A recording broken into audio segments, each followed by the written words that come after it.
We're continuing to talk about the traits of safety leadership, and on this episode, the next 3 traits you need to acquire. PeopleWork, the human touch in workplace safety. Available everywhere on Amazon.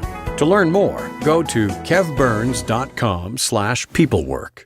Safety leadership has little to do with position or title. You don't need to be in a management position or any kind of a supervisory position to be a leader. In fact, some of the best leaders are just ordinary employees who happen to be extraordinary people. They just happen to possess certain personality traits. Now, these traits cause others to ask for their advice or input on the job. They're the first to speak up, to ask a question, or to volunteer, and as a result, they tend to stand a little taller than some of their fellow employees. And it's not because they're more experienced or they've spent a lot more time in the job. Well, look at it this way. 2 guys who start the same job at the same time, after a few years, one of the two's moved up, the other's still doing the same job. They might have the same skills, but one has a few different personal traits.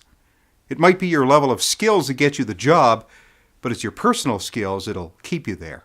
Leadership is about being the person you are and the way you carry yourself. Safety leadership is about the decisions you make and the example you set for others to follow.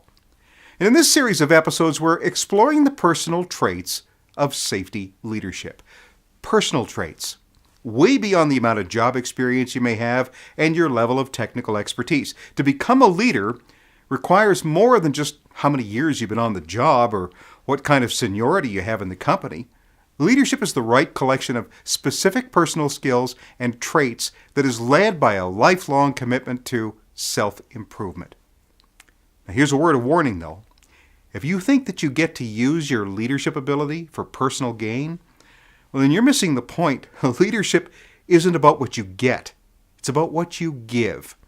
Leadership's about being outward focused, your level of concern about the well-being of others, and how you help them to be better. Now, as was outlined in the first Traits of Safety Leadership video, this is not the definitive and exhaustive list of leadership traits. There'll be many more that we probably never mention, but I want to get you thinking about some of the big ones. And with each video episode, I'm offering up 3 traits at a time so that you'll hopefully take the time to do an honest self-assessment on each one of the traits. So with that being said, let's explore the next 3 traits of safety leadership. Now remember, the last episode we featured the first 3 traits of safety leadership. So on this episode, we start at number 4, caring. Now let me ask you this question. How can you lead others if you don't care about them? See, the purpose of leadership can be compared to that of a fruit tree. The purpose of a fruit tree isn't to grow fruit, it's to grow another tree. The same thing with leadership. And even more so with safety leadership. The purpose of being a safety leader is to grow more safety leaders. And to do that selflessly, you have to care about people. And not just their safety. In addition to caring about a fellow worker's safety, caring about the person, him or herself, is paramount. It's impossible to understand how you could care about your fellow worker's safety, but not care about them as people. If you don't care about people, you don't care about safety. Care about them as people. Make them feel that you care, and those same people will start to care about their own safety. People will care about safety when they know how much you care about them. You can't just mouth the words that you care either. You have to make them feel how much you care. You've got to create a connection. And once you have a connection with another human, you have the basis to begin to create trust. And in the strong safety cultures, there's trust and caring. Safety leaders care. Number 4, caring. Number 5, engagement. Now, after determining your level of care for someone, it would seem like the next logical step is engagement, wouldn't it? It's tough to be engaged and engaging without caring. Engagement's about that next level of focus. It's about how well you can command and give attention and focus. The polling people Gallup run a workforce engagement survey every few years to determine the levels of engagement in the North American workplace. I have to admit their findings are a bit disturbing. Gallup over the past dozen years or so has pegged the disengagement rate around 70%. 7 out of 10 employees are deemed to be not actively engaged in their work. And here's where it gets concerning. These numbers, 7 out of 10 not actively engaged, also include managers, supervisors, and safety people. And the reason that it's so disturbing is without engagement, how can you do safety effectively? I mean, if you're not engaged in the work, you won't be engaged in safely doing the work. So safety leaders need to be both engaged and engaging. It's a necessary trait to be able to help others to focus on task and to be aware of the risks around them. Safety leaders are engaged in what they're doing and are engaging in the way they help others focus on their safety. Number 5, engagement. And number 6, communication. Look, there's not a job in the world that doesn't serve someone else. And even when you're working alone in the middle of nowhere, you're doing that job for someone else. And this idea of every job serving someone else has never been more true than when you work in a supervisory position or as a safety person. Your job serves others. In supervisory or safety, employees don't work for you, you work for them. And because the work you do matters to their safety, you have to master the skills of communication.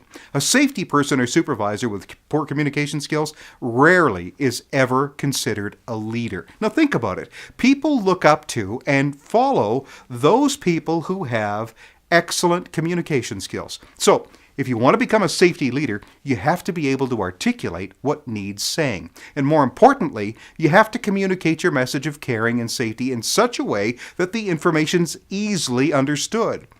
Because safety leaders know that saying something isn't communication, it's just words. It isn't communication until what you said is understood by the other party. Words become communication when they're understood. Safety leaders use their words effectively and in an engaging way. This is a crucial point when you're running safety meetings. Don't think because you said something once and showed a PowerPoint slide, it was understood by all the meeting attendees. I mean, chances are it wasn't. Look, if you try to present too many things at once, you muddle your own communication. You interfere with the very thing you're trying to say, and with every new word you add, you've made it harder to internalize the information presented. So choose your words carefully. Choose your actions even more so. Both are forms of communication, but what you do tends to stick in the brains of others more than what you said. Number 6 trait of safety leadership is communication. Was I clear on that?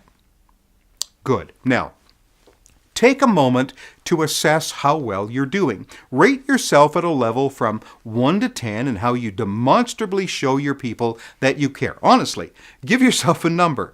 How much do you show your people that you care about them? If you're not at 10, and you know you're not, what could you do today that would help your people feel how much you care about them? Safety leaders will do that. And then think about how well you set the example that you're engaged in your work. Can your people tell that you're engaged in your work? How engaging are you in communicating safety to others? Do their eyes glaze over and become lifeless when you start talking safety? Or have you found a few ways to get people to look at safety in a way that's fun for them and they get something out of it? Be engaged and engaging. And finally, give yourself an honest score of how effective your communication skills are. What parts of safety communications are tougher for you? Who has the skills you wish you had? Why don't you ask that person for some communications advice?